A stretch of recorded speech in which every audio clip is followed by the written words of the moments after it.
네, 안녕하십니까. 대장간입니다. 오늘은 레벨 500과 레벨 1100에 대한 영상을 만들었습니다. 구독자분이 재밌는 질문을 주셔서 이 영상을 만들었는데, 그 레벨 500과 레벨 1100 둘 중에 하나를 추천해 달라 이렇게 저한테 질문을 주셨어요. 제가 몇 년 전에는 오토바이를 좀 추천을 하고 했어요. 그런데 이제 최근에는 제가 이 추천을 하질 않아요. 그게 왜 그러냐면, 제가 어떤 오토바이를 이렇게 추천을 하면 그 추천한 오토바이가 예를 들어서 고장이 나거나 이러면 대장간이 추천해서 이거를 샀는데 고장이 났다 이러면서 대장간 탓을 하는 거죠. 이렇게 이제 유아틱하게 반응하는 친구들이 있어서 제가 이제 추천을 안 해요. 그래서 제가 이제 추천하는 걸 안 하고 이제 정보 제공을 하고, 만약에 대장간이 구입한다 하면 이놈을 구입하겠다 이런 식으로 저는 이제 바꿨어요. 저는 이제 추천을 하지 않기 때문에 그거를 좀 이해해 주시고, 이 레벨 500과 레벨 1100은 이 배기량 차이가 2배잖아요. 그래서 이 비교 대상이 될 수가 없어요. 이 질문하신 분도 비교 대상이 될 수가 없는 거를 알고 있을 거예요. 그러니까 제가 보기에는 이 엔진의 성격이나 이런 거를 좀 비교를 해서 좀 추천해 달라라는 그런 걸로 제가 이제 좀 받아들였어요. 그래서 이 레벨 500과 레벨 1100의 엔진의 그 차이점을 좀 설명을 드릴게요. 자, 우선 그 레벨 500과 레벨 1100은 엔진이 완전히 다른 형식이에요. 좀 뻥튀기가 돼서 1100이 된 게 아니고, 얘랑 얘는 완전히 그 색깔이 다른 엔진이에요.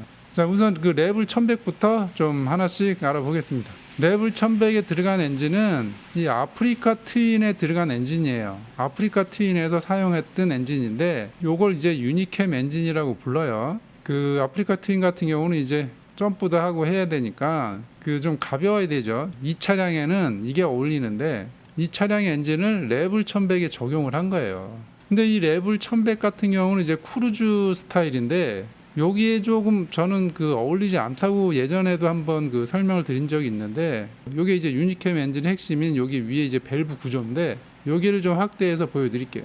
여기를 확대하면 이 캠샤프트가 하나고, 요걸 이제 소크 방식이라고 부르죠. 그래서 한쪽 밸브는 캠샤프트가 이렇게 직접 누르고, 한쪽은 이렇게 로크암을 통해서 이제 밸브를 누르고, 보통 소크 엔진은 캠샤프트가 중앙에 있어서 이렇게 로크암이 양쪽에 이렇게 있죠.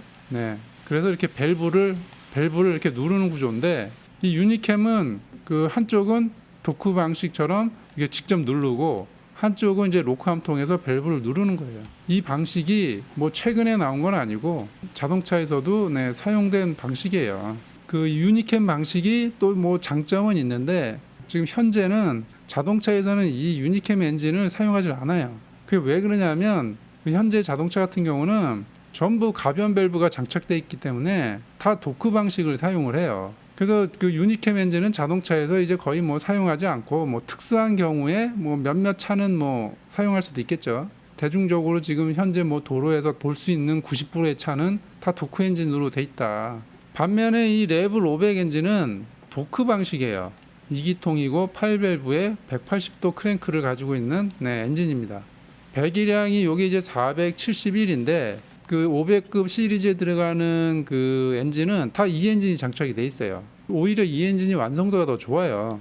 일반적으로 그 도크 엔진을 보면 밸브에 이 뚜껑이 있는데, 보통은 다 이제 이런 방식을 사용하죠.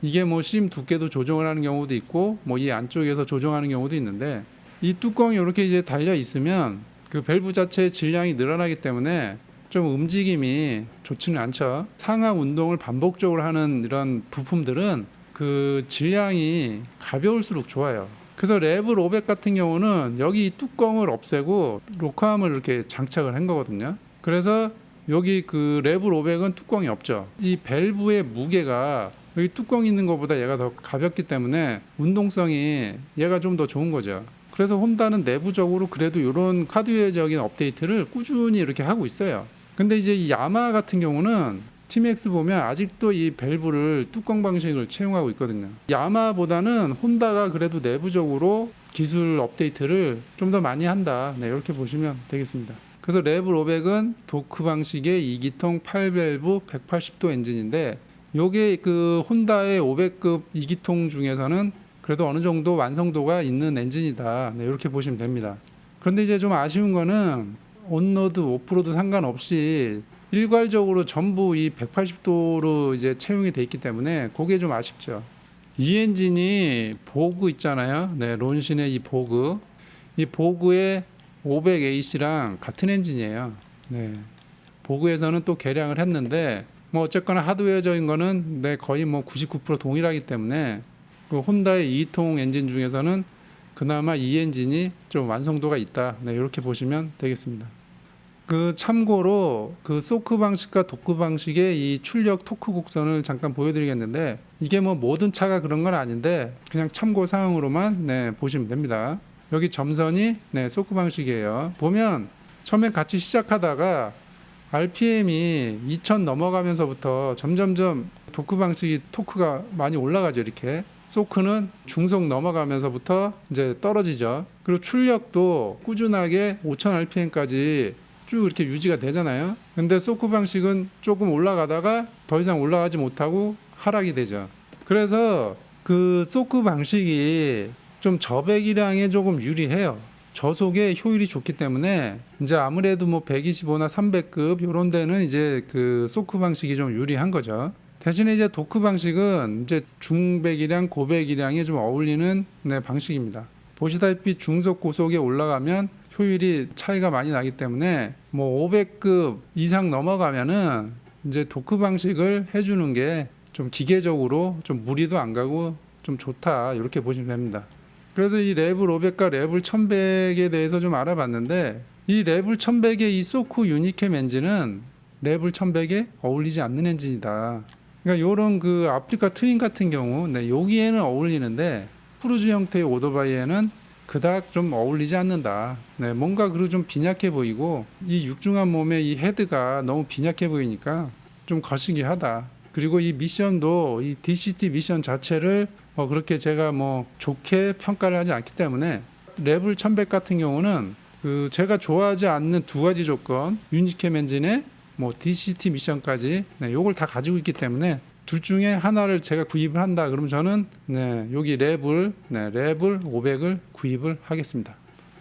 오늘은 여기까지 하겠습니다.